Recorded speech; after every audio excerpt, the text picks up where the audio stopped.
Hi, I'm Heather with First Pioneers Federal Credit Union, and welcome to the Money Tips No One Told You podcast. Here at First Pioneers, we love helping you understand your finances better and giving you the tools you need to be financially successful. Here, we're going to talk about financial terminology, how different accounts work. We're going to share tips that make your financial life easier, and so much more. Are you ready to dive in? You know, in today's world, we are surrounded by instant gratification. And then social media is just flooding us with these people that have all these things, or at least appear to have all these things. And it makes us feel like, well, we should have those things too. We should be doing those things too. And of course, that leads to that comparison of ourselves to them. And it also may lead to some spending. And that may be leading us to making spending and financial decisions that don't really fit our lifestyle or fit what we can afford. And of course, that can lead to debt, which can lead to stress. So today we want to dive into the impact financial well-being can have on our mental health and vice versa. It's something that's often overlooked, and there's a certain taboo, it seems, attached to even discussing it at times, but it really is crucial to our overall health. The relationship between finances and mental health is indeed an intricate one. Financial stress, such as debt, job loss, or insufficient savings, can significantly impact our mental health. Studies have shown that financial difficulties can lead to anxiety, depression, or even more severe mental health issues. On the other side of that, poor mental health can also affect our financial decision making, leading to impulsive choices and difficulty managing money effectively. It's a bit of a two-way street with each affecting the other. You know, there are several ways that financial stress can affect you. And I think often people may be in the middle of these things and not even truly realize what's happening. Because it could be things like your life may just feel sort of out of control. You may feel hopeless, especially when you're thinking about future big purchases or big expenses like a home or retirement. It just may start to feel just really out of reach. You may have trouble thinking clearly and making decisions. Like we said before, financial struggles and stress can bring on anxiety and depression. You may also find yourself just sort of avoiding problems, just hoping it kind of goes away or works itself out. And this could include avoiding paying your bills, and that could end up leading to late fees on those bills. Many people will find themselves buying things that they can't afford. And of course, this could be for a couple of reasons. Some people will turn to what's called retail therapy. So you're buying things that, you may not really be able to afford, but you're just trying to feel better. It's that moment of instant gratification, or in that moment, you feel really great. But then, of course, that moment goes away, and you may have actually incurred a debt that now has added to your stress. Some people will also buy things to try to increase their self-esteem, and they're trying to maybe project an image of success to the people around them. But again, it's with things that they can't really afford. This kind of stress can also affect you physically. Your energy levels may decrease, and you may also find yourself having trouble sleeping, maybe even waking up in the night worried about your financial situation. You may also be carrying feelings of shame or guilt about the financial decisions that you've made. And of course, living with that type of anxiety can cause people to be in what's called a fight or flight mode. And what that does is it causes you to make decisions out of fear. And the truth is that can often just make things worse. And we all know over this past year or more even, we've been seeing things like interest rates going up. Inflation has been at record highs. And even the most seasoned investors who have money, say in retirement accounts, are becoming stressed watching their accounts go up and down so often. So know that financial stress can truly touch and affect anyone. Now, if you're noticing any of these signs that we've mentioned, or maybe you're just feeling generally overwhelmed by all of it, it really is a good idea to get some support and someone to talk to. This may be a loved one, like a family member or even a friend you can trust, or maybe even looking for professional help. I feel like now is a good time to take a second and share a bit of information with you. CNBC recently did a survey that said at least 70% of Americans struggle financially. 70%. That is a huge number. 52% say their struggle has gotten worse since the pandemic. So let me ask you, what does that tell you? I know what it told me. We're not alone.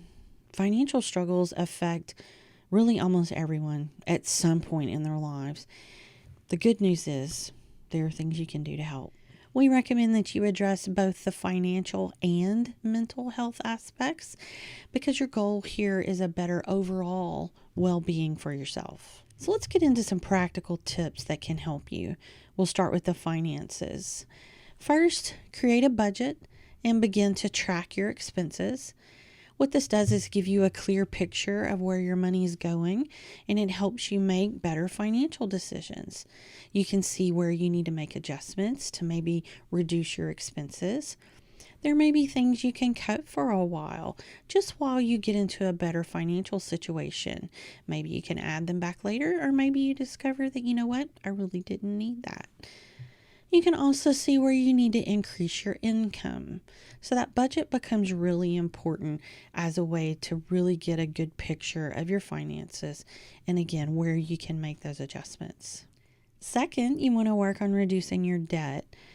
First thing I would look at is any collections that you may have. Not only do you owe that money, but it's actually hurting your credit score. So I would look to create a plan to pay those down. You can even set up a payment plan with whoever you owe and make that part of your budget so that then you pay towards those bills. You want to do the same with things like credit cards. Pay the highest interest rates down first and then move on to the next one. But like we said, take a look at your debt and see where you can start to reduce it or even pay some things off. Number 3, automate payments so you're not always worried about being late and incurring late fees.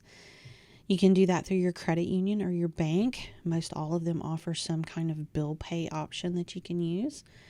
Or you can even set it up through the vendor that you owe.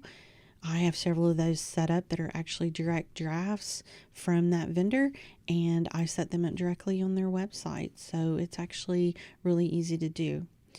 One thing to remember though is you still need to make sure that the funds are in your account before the bill goes out. But I know for some people, clicking the button to pay now is actually something that brings up anxiety for them. So if you have all of this set up, then you don't have to do that, and you still have the confidence that it's all done and it's on time. Next on our list is emergency funds, and I want to touch on insurance. Building an emergency fund can alleviate financial stress, and you really want to make saving part of your budget. And look, I know when money's tight, saving is really hard, but any little bit can and will help. And the money actually builds faster than you think. So maybe look at what's one thing a week or one thing a month that I could cut back on, that then I could take that money and save it instead. Maybe one less coffee a week, maybe one less time eating out for lunch. Any little thing like that you could take that money and then put it in a savings account would really help. You could also consider having a direct deposit set up from your paycheck. That way you never really see it, so you kind of don't miss it. It'll go straight into that account, so you never really see it. And knowing you have money in the bank to help with an emergency really can give you peace of mind. And I said I would touch on insurance. If you can get insurance, maybe through your employer or some other way, it's usually worth a look. It really can help with cost of things like healthcare, especially if an emergency came up. So I would take a look at your insurance options. And the last on our financial side is do a regular financial review. Basically, make sure you're taking time, every month, every few months or so to revisit your budget and your spending and see what's changed and what needs to be adjusted so that you stay on track. Let's say you get a raise or you move, which changes your rent every month. Maybe you pay something off, like a credit card or a car, or maybe you buy a new car. All these things will change your budget, so you want to make sure that you're adjusting it accordingly. Now I want to talk about the mental health side of things for a little bit. Our first recommendation here is practice things like mindfulness and stress reduction techniques. Meditation and exercise can be really beneficial ways to do that. Meditations and mindfulness practices can be found online, even on YouTube. If you want a self-guided one to maybe help get you started, there are even a couple of apps that offer meditation and mindfulness practices. You could try one of those.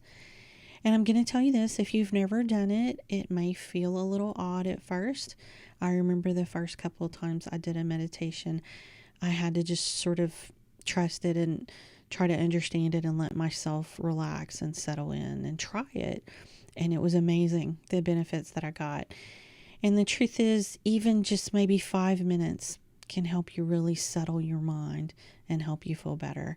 And of course, it gets easier as you make it a habit in your life. So you may be surprised how beneficial that would be just for your overall health. So give it a try. Next is self-care, and that kind of goes to our previous point, but it could even go beyond that. Taking care of yourself is really important. If that's making sure you're visiting your doctor and taking care of your health when you should, sometimes it means just taking some time for yourself to enjoy a quiet moment alone or a quiet moment doing something that you enjoy. So don't forget to make that part of your plans. Our self-care is very important. Our next recommendation may be the hardest one on this list, I think, and that is breaking the stigma. It is essential that we open up and talk about our feelings and concerns. That can be with trusted friends, with family, or even a mental health professional. The stigma surrounding finances and mental health can prevent people from seeking help when they need it most. But if we start and we create a non-judgmental environment, we can even encourage others to open up and to really allow those discussions to open up and be a more normal thing. So share those personal experiences, share your success stories of overcoming your financial hardships or your mental challenges. It really can inspire others to seek support and take those positive steps as well.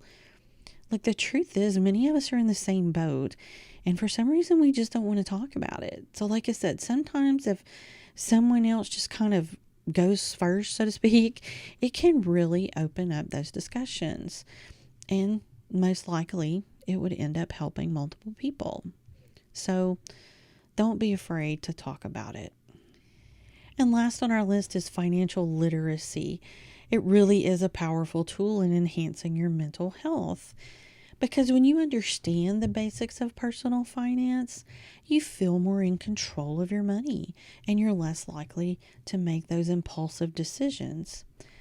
Additionally, being financially literate helps you set realistic goals.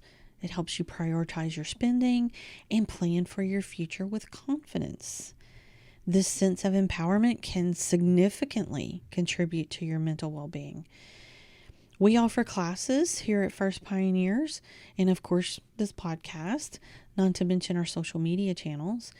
And we have financial counselors on staff to help, and that's just us. So look for ways to learn. Like I said, it doesn't have to be here. There are a multitude of options out there. The key is to be open to learning new things and taking advantage of those classes or seminars or podcasts or whatever it is that you choose when you find it. And most importantly, ask questions when you need to so that you can move yourself forward. And of course, my bonus tip for today is to be resilient. Resilience is the key to overcoming many challenges. Just keep going, keep at it. Don't give up, even when you feel discouraged. Maybe find a buddy to do this with you, or at least at the same time, so you have someone to talk to. You could hold each other accountable, and you can encourage each other, build each other up. Just like the mental health items we talked about, cultivating a positive mindset and nurturing strong social connections and engaging in those self-care practices can really contribute to mental resilience.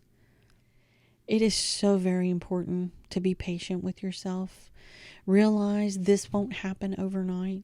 But like we said, keep at it. Get help when you need it and keep going.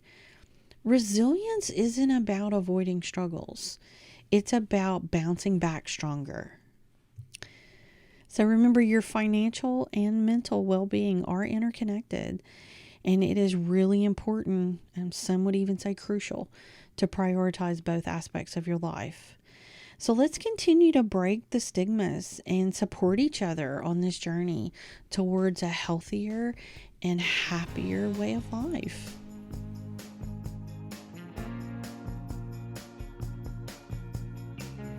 Thank you so much for listening today. We hope you found this information helpful, and we'd love it if you'd give us a rating. And don't forget to favorite or subscribe to the show. There are several ways you can find us if you need further information or you need to speak with a financial counselor. You can visit us in person in Lafayette or New Iberia, Louisiana, or you can find us at firstpioneers.com. There you can find out how to become a member of our family and find out other financial information. Be sure and check out the show notes for important links and other information.